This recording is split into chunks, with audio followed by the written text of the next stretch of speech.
Bonjour à tous, bienvenue pour ce nouveau numéro de Faites le papier. Ce samedi, direction le plateau de Gravel et l'hippodrome de Paris-Vincennes pour un quintet plus de gala, le prix Octave Doinel. Ils seront 14 compétiteurs de 4 ans à s'affronter sur le parcours dit classique des 2700 mètres de la grande piste et tenteront de succéder à des champions dans la trempe de FaceTime Bourbon, Bold Eagle, Ready Cash ou encore Jacques de Belloé. Voici tout de suite mon ticket.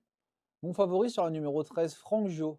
Et si le champion de la Scuderia Bivance imitait son illustre prédécesseur FaceTime Bourbon en remportant ce prix Octave Doinel? Ce cheval très dur à l'effort va retrouver le parcours des 2007 de la grande piste où il excelle, puisqu'il n'a été battu qu'une seule fois sur ce parcours à son arrivée en France. Il est invaincu depuis. Il peut aller de l'avant, il peut attendre, il peut tout faire. C'est un cheval très dur, il est un peu froid dans le parcours. Maintenant, quand Mathieu Abrivard le sollicite à chaque fois, il répond présent. Et je pense qu'il peut renouer avec la victoire dans cette course, la victoire qu'il fuit depuis un certain moment maintenant. Mais ce n'était pas à Vincennes, les cartes sont rebattues dans ce groupe 2. Ensuite, en base, je retire le numéro 5, l'As des Bois, un cheval qui n'a pas encore fait ses preuves face aux meilleurs. Maintenant, il revient après 2 succès assez faciles acquis dans des catégories inférieures. C'est un cheval qui possède une très belle pointe de vitesse. Et si ça barre en tête, je pense capable de finir très fort et de prendre une place. Il sera piloté cette fois par David Thomas, puisque Mathieu Brivard est retenu sur le champion Franck Jo. Et enfin, ma troisième base sur le numéro 7, Learn to Fly. Un cheval qui est un peu barré pour les premières places. Maintenant, quand il a le bon parcours, il met toujours son cœur sur la piste pour finir. Une nouvelle fois, je pense que c'est un bon point d'appui dans les jeux en fin de combinaison et je le place donc en base 5e.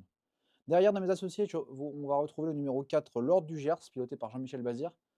Il a causé une vive déception la dernière fois dans une catégorie inférieure alors qu'il était très joué. Maintenant, il avait bien fait face au meilleur de la génération durant l'été. Jean-Michel Bazir l'estime beaucoup, c'est un de ses gros espoirs de l'hiver.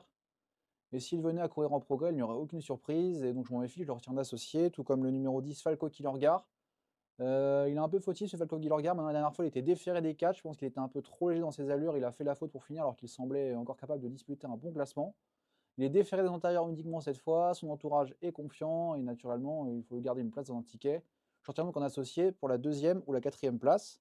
Ensuite, autre champion de la génération, Lobog Giel, qui vient de faire une rentrée victorieuse du côté de Mons en Belgique.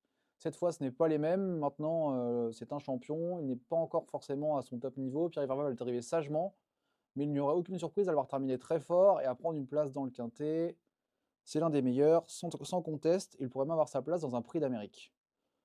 Ensuite, un autre associé, à savoir le numéro 12, First of Mind, pour l'entraînement redoutable d'Alessandro Gocciadoro, le meilleur metteur au point italien.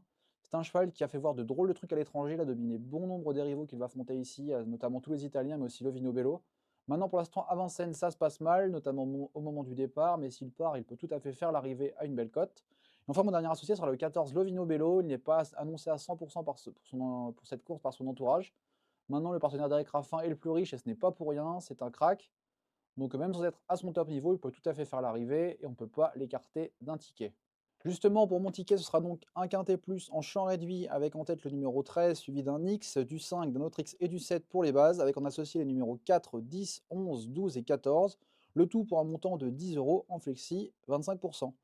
Si vous souhaitez avoir plus d'informations sur ce magnifique quintet plus, je vous invite à vous rendre sur equidia.fr pour voir toute l'analyse détaillée. Et quant à moi, je vous dis à très bientôt pour un nouveau numéro de Faites le papier.